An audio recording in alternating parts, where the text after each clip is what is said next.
जय श्री राम दोस्तों। मैं महेश मेवाड़ा करियर पॉइंट के यूट्यूब चैनल पर आप सभी का स्वागत करता हूं। आज का जो सेशन है 1528 से लेकर बाबर मस्जिद की तोड़ने के बाद या बाबर मस्जिद टूटने के बाद का इतना समय भगवान राम के जन्म स्थान पर मंदिर बनने में क्यों इतना समय लगा, वो सारे विवादित क्षेत्र हम देखेंगे। देखिए, आइए हम सेशन की शुरुआत करते हैं साथियों। अयोध्या राम जन्मभूमि मंदिर पर विवादित बाबरी मस्जिद विध्वंस का पूरा इतिहास जानेंगे हम 1528 से लेकर 2024 तक के मध्य का। तो हम देखते हैं। पहले मैं बात करता हूं भगवान श्री राम के राज्य अभिषेक से लेकर उनका वर्तमान पूरा जो का है। अयोध्या में उनका राजपाट के बाद उन्होंने अंतिम जब वो विदाई ले रहे थे धरती से, तो उन्होंने जल समाधि ली। जल समाधि लेने के बाद उनके जो पुत्र थे कुश ने उनका जन्म स्थान पर ही भगवान राम का मंदिर बनवाया था। ये मंदिर लगातार कई सालों तक रहा और धीरे धीरे जर्जर की स्थिति रही, लेकिन मध्यकाल में 1200 शताब्दी में पुनः मंदिर का निर्माण करवाया गया था। मंदिर के निर्माण करवाने के बाद वहां पर मंदिर था। मंदिर होने के बाद हम बात करते हैं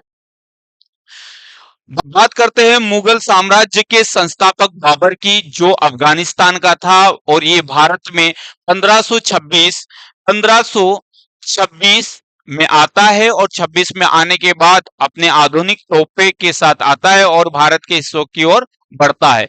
इसका ही एक सेनापति रहता है मीर बाकी, जो सेनापति के साथ साथ ये क्षेत्र देखता है कि आखिरकार कौन सा क्षेत्र अच्छा है, वहां पर ये अपना साम्राज्य स्थापित कर सके। तो मीर कासिम द्वारा जब अवध जब जाता है, क्योंकि अयोध्या का पुराना नाम अवध ही नाम से जाना जाता है, वहां जाता है तो वहां के दोपहर का समय रहता है और दोपहर का समय में उसको थकान के कारण वहां के गांव के स्थान से पूछता है कि यहाँ आराम करने का जो जगह है वो वहां बताया जाता है कि मंदिर ही है, तो वो मंदिर में आराम करता है। सरयू नदी के किनारे मंदिर था, बड़ा ही भव्य तरीके से शांति इसको मिलती है। सोचता है क्यों ना यहाँ इस मंदिर की जगह मस्जिद बना दिया जाए। तो फिर बाबर के द्वारा ये आदेश लेता है और यहाँ पर मस्जिद का निर्माण जो 1528 में स्टार्ट कर देता है मंदिर की जगह पर। जब मंदिर की जगह पर ये जब मस्जिद कंप्लीट पूरी तरीके से बन जाती है तो उस मस्जिद का नाम ये रख देता है बाबर या बाबरी मस्जिद। आगे देखते हैं। अब ये बाबरी मस्जिद जब 1528 के समय में जब बनाई गई थी तो इस तरह से ये दिखाई देती थी। ये 1528 के समय की है। लगभग लगभग इस तरह से इस तरह का अनुमान लगाया गया था। और ये भी देखा जाए 1992 के पहले की जब ये मस्जिद नहीं टूटी थी तब इस तरह से थी। बात आगे की करते हैं हम। यदि हम अब बात करते हैं हम तुलसीदास जी की। 1576 में इन्होंने तुलसीदास जी ने रामचरितमानस की जो लेखन कार्य किया वो अयोध्या में बैठकर ही किया गया। जब इनकी लिपि पूरी भारत में धीरे धीरे पढ़ना स्टार्ट की, भारत में पूरी तरीके से डिस्ट्रीब्यूट हुई और फिर उसके बाद धीरे धीरे इसको पढ़ना शुरू किए, तो भगवान राम के चरित्र के बारे में, भगवान राम के जन्म से लेकर पूरा जीवन काल समझ और कहीं लोग फिर अयोध्या आने लगे। अयोध्या आने के बाद भगवान राम का जन्म स्थान पूछा गया तो वहां के क्षेत्रीय लोगों को तो लंबे समय तक पता था कि भाई जो मंदिर है, मंदिर की जगह बाबर मस्जिद बन चुकी है। तो कई क्षेत्रीय लोगों ने विवाद किया गया, कहीं लोग सनातन से जुड़े धर्म के जो लोग हैं असंतुष्ट उनके मन में पैदा हुई। फिर आगे देखा गया कि लगभग लगभग 1717 में राजा जयसिंह द्वारा मुगलों से अच्छा व्यवहार होने के कारण उन्होंने ये कहा गया कि इस मंदिर की जगह पर या मंदिर की जगह या इस जगह पर क्यों ना हम मंदिर बनाया जाए, क्योंकि भगवान राम से जुड़ी हुई कई आस्थाएं जुड़ी थी, लेकिन यहाँ पर इस तरह से नहीं हो पाया। लेकिन राम चबूतरा जरूर बना दिया गया। राजा जयसिंह द्वारा राम चबूतरा बनाया गया और इसके बाद चबूतरा का ही यहाँ जो भगवान से जुड़े हुए आस्था के लोग हैं यहाँ पर पूजा अर्चना करने लगे भगवान की। फिर आगे देखते हैं हम। फिर क्या होता है 1857 में, क्योंकि हिंदू और मुस्लिम में बीच बीच में मंदिर और मस्जिद को लेकर विवाद होते रहते थे, 1857 के आसपास अंग्रेजों द्वारा एक छोटा सा सर्वे किया गया। सर्वे में ये पाया गया कि मस्जिद के अंदर जो खंबे लगे हैं उनमें सनातन धर्म के जो मंदिर है उनकी कुछ आकृतियां पाई गई। तो ये कहने का तथ्य निकल कर आया है कि जो उनके पूर्वज, क्योंकि 1526 या 28 की घटनाएं सभी को पता था, तो ये पता चला कि हमारे जो पूर्वज उस समय कहते थे वो बिल्कुल सत्य घटना है कि जो मंदिर है, मंदिर को तोड़कर ही क्या बनाया गया, मस्जिद बनाई गई। तो यहाँ के क्षेत्रीय लोगों में उस 1857 में और विवाद का क्षेत्र बढ़ गया। जो विवाद का क्षेत्र बढ़ गया तो 1857 में अंग्रेजों के द्वारा यहाँ पर एक बाउंड्री बना दी गई, बाउंड्री का निर्माण कर दिया गया ताकि बार बार इतना विवाद ना हो। लेकिन सबसे पहले जो राम चबूतरा की जो आरती हुआ करती थी, वहां के जो संत हुआ करते थे, संत जो 14 अखाड़े में से एक अखाड़ा है निर्मोही अखाड़ा, उनके महंत रघुवर दास ने पहला मुकदमा दर्ज किया गया। पहले मुकदमा में यह कहा गया कि जो चबूतरा बनाया गया था भगवान का उस समय, तो उस पे क्यों ना, जो चबूतरा बनाया गया था इस चबूतरे पर मंदिर का निर्माण करवा दिया जाए, इसकी परमिशन लेने के लिए कहा गया। लेकिन उस समय विवादित क्षेत्र बढ़ते रहते थे, तो इसमें अंग्रेज सरकार ने यह तय किया गया कि मंदिर, या मंदिर के तो ठीक है, मस्जिद काफी लंबी समय से 350 साल पहले की बनी है लगभग, तो यहाँ पर मस्जिद ही रहेगी। उस समय ये फैसला मना कर दिया गया। ये बात फिर वापस कुछ समय तक शांत रही, और शांत रहने के बाद 22 से 23 दिसंबर 1949 की रात में ऐसा कुछ एक घटना हुई। यहाँ पर एक संत थे जो महंत हुआ करते थे, रामचंद्र महंत हुआ करते थे। कुछ लोकल लोगों को लेकर जो राम चबूतरा के ऊपर रामलला की जो मूर्ति थी, उस मूर्ति को उन्होंने मस्जिद पर, मस्जिद के अंदर वाले भाग पर रखकर आ गए। जो ये मंदिर वाला जो भाग है ये मस्जिद का, ये राम चबूतरा मूर्ति से यहां से उठाकर ये यहाँ पर रखकर आ गए, और रखने के बाद यहाँ पर नीचे रख दी। और कुछ समय के बाद जब ये पता चला कि भगवान श्री राम ने स्वयं सपने में आकर मस्जिद में छोटे से कैद खाने में बंद है, वो कह रहे हैं कि मुझे यहाँ से निकालो और मंदिर का निर्माण किया जाए, ये बात लोकल क्षेत्रों में फैल गई, लोकल जगह में फैल गई।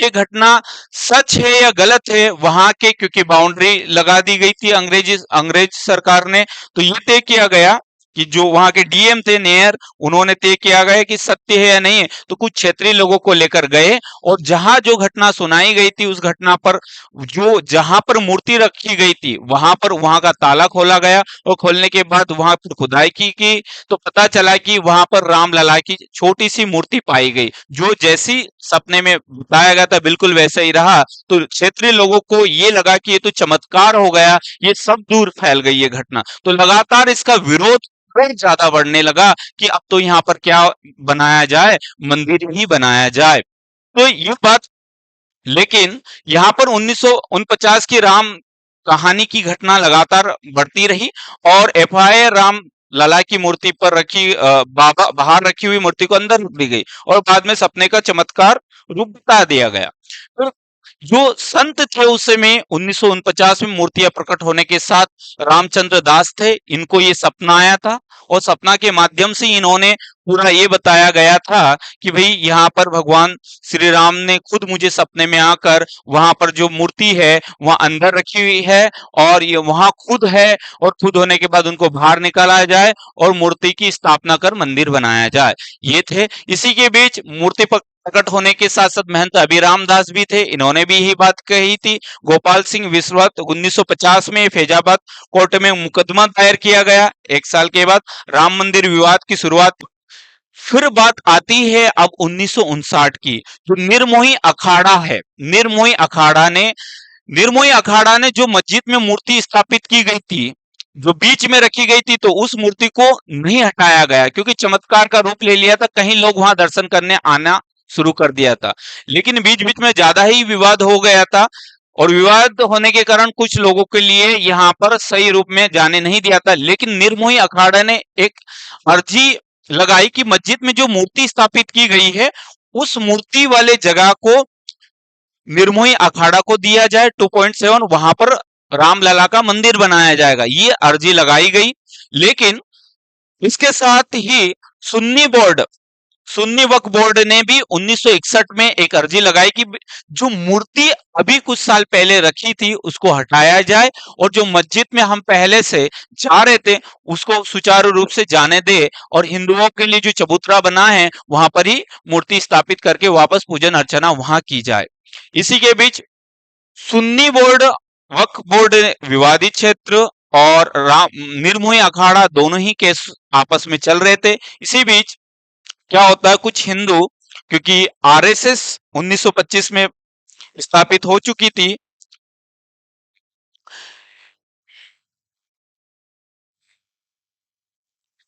हम बात करते हैं इस तरह से बाउंड्री, जब विवादित का क्षेत्र ज्यादा बढ़ गया था तो बाउंड्री बना दी थी। लेकिन कुछ हिंदुओं की टीम मिलकर निर्मोही अखाड़ा और कुछ आरएसएस से एक और कमेटी बनती है, एक और दल बनता है। 1964 में विश्व हिंदू परिषद बनाई गई और यही इन्होंने भी निर्मोही अखाड़ा के सहयोग से राम मंदिर बनाने की बात कही। कुछ समय बीत जाता है। बीत जाने के बाद 1980 में बीजेपी पार्टी का गठन होता है, क्योंकि वापस कुछ समय के बाद विश्व हिंदू परिषद ने एक धर्म संसद बुलाई गई और धर्म संसद में यह तय किया गया कि अब तो बीजेपी सरकार राजनीतिक तौर पर भी आ चुकी है, क्योंकि सामाजिक तौर का मुद्दा अब राजनीतिक तौर पर भी आ चुका है। तो विश्व हिंदू परिषद द्वारा धर्म संसद में यह तय किया गया कि अब मंदिर, जहां मूर्ति रखी गई वही मंदिर बनेगा। और मंदिर बनाने के साथ साथ ये तय किया गया कि पूरे भारत में एक यात्रा निकाली जाएगी जिसका नाम रख दिया गया रथ यात्रा।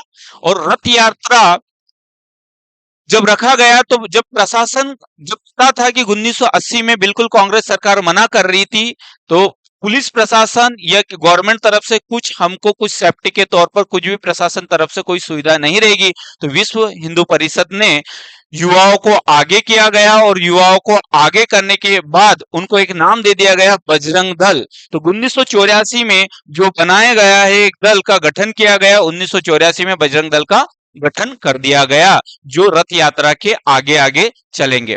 लेकिन 1984 में एक घटना घट जाती है, इंदिरा गांधी की, जो हमारे भारत के पूर्व प्रधानमंत्री रहती है, उनकी मृत्यु हो जाती है। मृत्यु होने के बाद जो राम मंदिर का मामला, रथ यात्रा का मामला रहता है, वो कुछ समय के लिए रुक जाता है।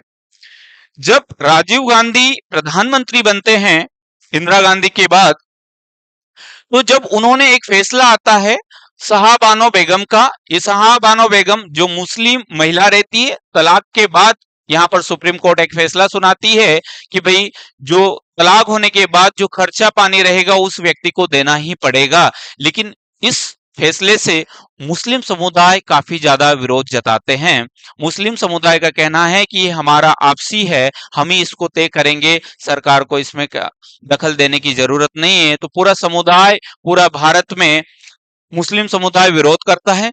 और इसी बीच 1989 के आसपास चुनाव, इलेक्शन का दौर था। इलेक्शन दौर के कारण कांग्रेस सरकार ने ये पक्ष, ये मुस्लिम समुदाय का दबाव होने के कारण यह फैसला बदल दिया गया 1986 में। जैसे ही बदला तो हिंदू समुदाय के जो लोग थे, कांग्रेस के साथ साथ हिंदू समुदाय, और बीजेपी पार्टी का गठन हो चुका था, तो कुछ लोग बीजेपी पार्टी में जाने लगे और बीजेपी पार्टी की और बढ़ने लगे। जब राजीव गांधी को ये बात पता चली कि हिंदू समुदाय कहीं न कहीं इनको भी कुछ करना पड़ेगा, तो जो बाउंड्री लगी थी 1980 में, उस बाउंड्री को हटा दिया गया।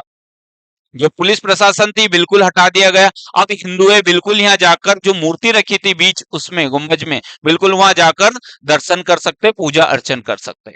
तो हिंदू, और हिंदू भी खुश हो गए और मुस्लिम भी खुश हो जाए। लेकिन बीच बीच में वापस 1988 के आसपास सुन्नी बोर्ड ने वापस कहीं ना कहीं दर्ज किया गया कि भाई जो मुस्लिम लोगों को भी यहाँ रखा, बुलाया जाए और हिंदुओं को बंद करके जो मूर्ति है वो वापस कर दिया है, बाहर रख दिया जाए। लेकिन इसी बीच क्या होता है, जो विश्व हिंदू परिषद ने जो रथ यात्रा का कार्यक्रम चलाना शुरू किया था वो वापस बुलाया जाता है। बुलाने के बाद 1989 में आप देखोगे 25 सितंबर 1990 में रथ यात्रा सोमनाथ से अयोध्या जाती है। एक गाड़ी पर रथ जैसा बनाकर रथ यात्रा निकाली जाती है, जिसमें बीजेपी से लेकर बीजेपी के कार्यकर्ता, आरएसएस के कार्यकर्ता और साथ साथ विश्व हिंदू परिषद के जितने भी कार्यकर्ता ये जो चल रहे हैं, इनको नाम दे दिया गया कार सेवक। कार सेवक, ये कार सेवक रहेंगे। और इनके आगे जो सेफ्टी के लिए जो रखा गए हैं, जो युवा हैं, वो बजरंग दल के रूप में आगे चलेंगे। इसी के बीच क्या होता है, सोमनाथ से अयोध्या तक की यात्रा में 10,000 किलोमीटर की यात्रा रखी गई, जो हम कह सकते हैं महाराष्ट्र से लेकर राजस्थान से लेकर उत्तर प्रदेश लगातार बिहार तक लास्ट अंतिम तौर पर जाती थी, जिसका रथ यात्रा का अंतिम जो तारीख रखी गई 30 अक्टूबर 1990 अयोध्या पहुंचना था। लेकिन क्या होता है, जब जैसे बिहार में जाते हैं, क्योंकि इस कार सेवक और इस यात्रा में कहीं जगह विवाद और दंगे होते, जहां मुस्लिम समुदाय ज्यादा है वहां पर बिल्कुल दंगे हुए, कहीं लोग घायल हो गए। कार सेवकों की लगभग 40 कार सेवकों की इस यात्रा के दौरान मृत्यु हो जाती है। अब मृत्यु हो जाने के बाद बिहार में जब जाते तो बिहार में लालू प्रसाद यादव द्वारा ये कार सेवक यात्रा रोक दी जाती है, रथ यात्रा बिल्कुल रोक दी जाती है। जो भी इनके लीडर रहते हैं, इनको पुलिस प्रशासन के माध्यम से बिठा लिया जाता है। अब बिठा लिया जाता है तो बाकी के कार सेवक को तो पता था कि भाई 30 अक्टूबर 1990 पर जाना है और पूरे भारत से श्री राम लिखी हुई ईंट और कुछ सामग्री लेकर वहां पर पहुंचना था और शिलान्यास करवाना था। यह तय किया गया था कि उसमें कि मस्जिद में कुछ नहीं करा जाएगा, मस्जिद के साइड में एक जो मंदिर राम चबूतरा के उधर एक मंदिर का निर्माण किया जाएगा, ये तय किया गया था रथ यात्रा के दौरान।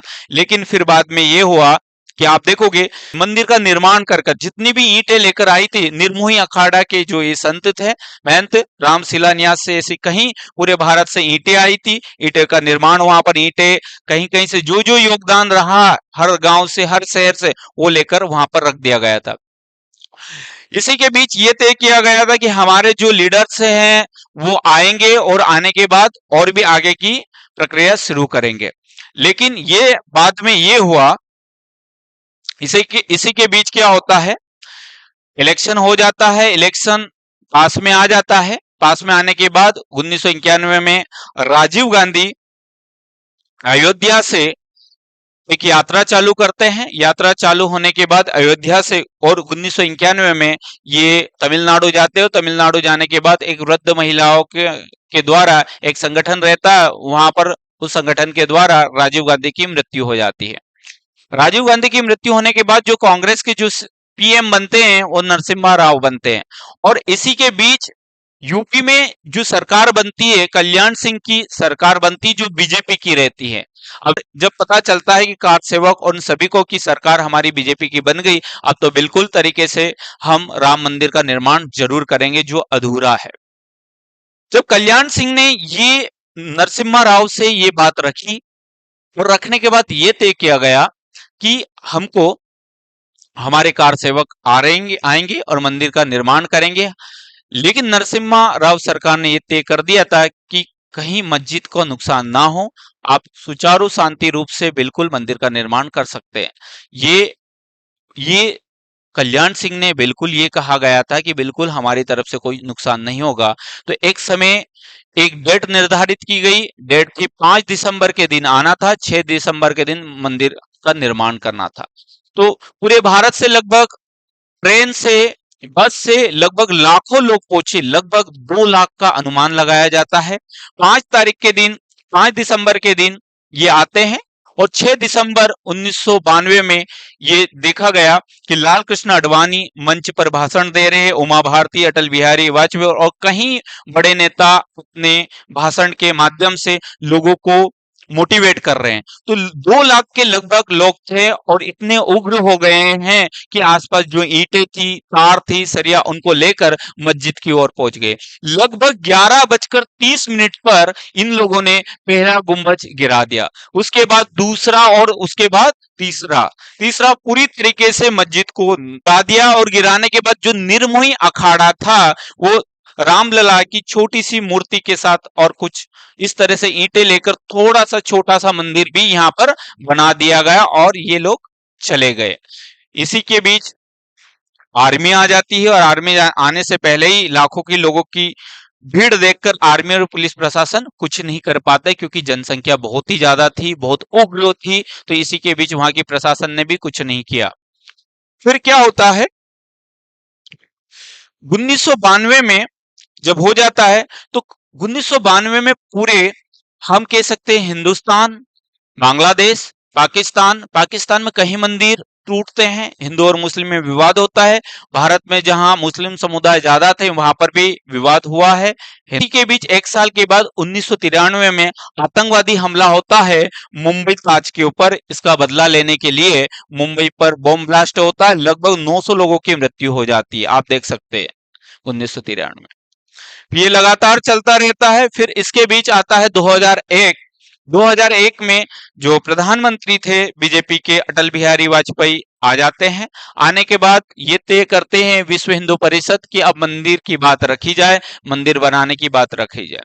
2002 में ये तय किया गया था कि अयोध्या में सब लोग आएंगे, एक समिति बनाई जाएगी और मंदिर की चर्चा वापस मंदिर, क्योंकि अब तो मस्जिद रही नहीं, मस्जिद नहीं रही तो वहां पर क्या बनाया जाए, मंदिर बनाया जाए, क्योंकि सरकार अब हमारी है, बीजेपी की सरकार है। तो इसी के बीच एक घटना और घट जाती है। 2002 की बात, 27 फरवरी की बात, गोधराकांड हो जाता है, जिसके अंतर्गत आप देखोगे साबरमती ट्रेन में एक्सप्रेस S6 कोच में आग लगा दी जाती है, जिसके अंतर्गत 59 लोगों की मृत्यु हो जाती है, आग होता है। फिर वो बात धीरे से रुक जाती है। अब रुकने के बाद फिर सरकार सोचती है कि कोर्ट में दिया जाए, तो हाई कोर्ट में 2003 में इलाहाबाद, ये केस 2003 में इलाहाबाद हाई कोर्ट में चला जाता है और यहाँ पर 3 जजों की बेंच में एक एएसआई सर्वे करवाया जाता है। और सर्वे में ये पाया गया, जब सर्वे में किया गया तो ये पाया गया जो मस्जिद में जो खंबे लगे हैं वो बिल्कुल हिंदू मंदिर की आकृति के जैसे, हिंदू मंदिर में जो खंबे की आकृति थी वो बिल्कुल वैसे ही दिखाई दे रहे हैं।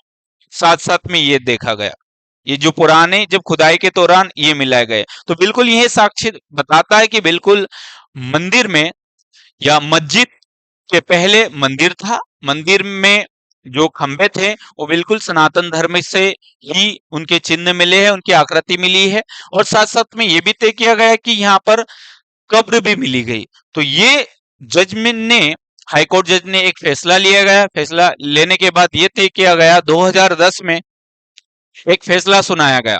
फैसला ये सुनाया गया कि 2.7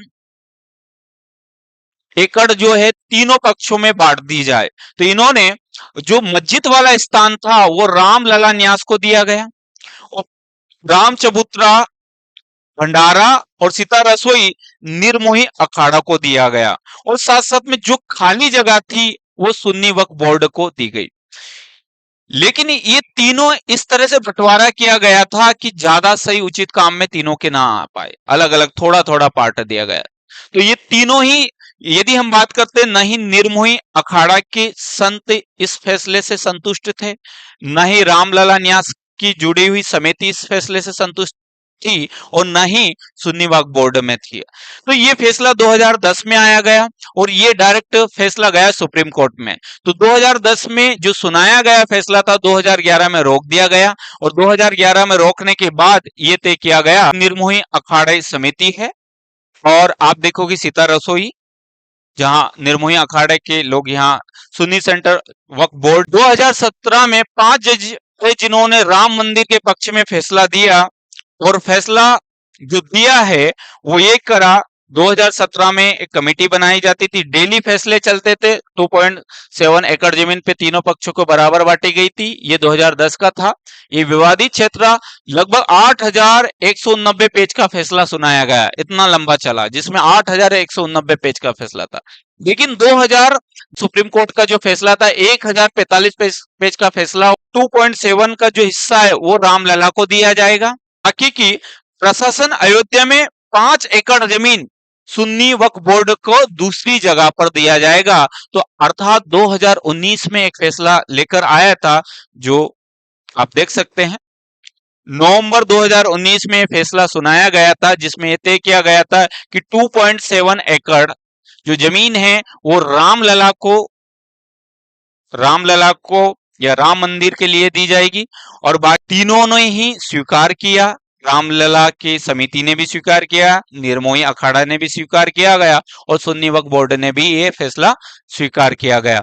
स्वीकार करने के बाद सरकार ने 5 अगस्त भगवान श्री राम के भव्य मंदिर के निर्माण के लिए भूमि पूजन की गई 5 अगस्त 2020 को। और लगभग 3.5 मंथ के बाद ही ये तय किया गया कि इस मंदिर का निर्माण की समिति बनाई जाएगी और मंदिर का निर्माण किया जाएगा। तो मंदिर का निर्माण आप देखोगे लगभग 2020 के बाद से ये मंदिर का निर्माण शुरू हो गया था। 3 मंजिला रामलला का मंदिर बनना था, जिसके अंदर 5 गुम्बद होने थे। फर्स्ट फ्लोर पर राम दरबार होगा, यहाँ पर राम दरबार होगा, 318 खंभों पर खड़ा रहेगा, 14.6 फीट होगा एक खंभा, 16 मूर्तियां तराशी जाएगी हर खंभे पर अलग अलग, आप देख सकते हैं। ऊंचाई 161 फीट जो मंदिर की नीचे से लेकर लास्ट तक रहेगी, 235 फीट चौड़ाई। ये मंदिर का निर्माण हो गया। निर्माण होने के बाद आप देखोगे 22 जनवरी 2024 को मंदिर की प्राण प्रतिष्ठा शुरू होगी और उसके बाद 23 जनवरी से श्रद्धालुगण दर्शन करने लगेंगे। लेकिन एक मूर्ति भी यहाँ पर भगवान श्री राम की आ चुकी है, जो आप देखोगे मोहक मुस्कान, माथे पर तिलक और हाथों में धनुष बाण रामलला, जो बहुत ही सुंदर लग रही है।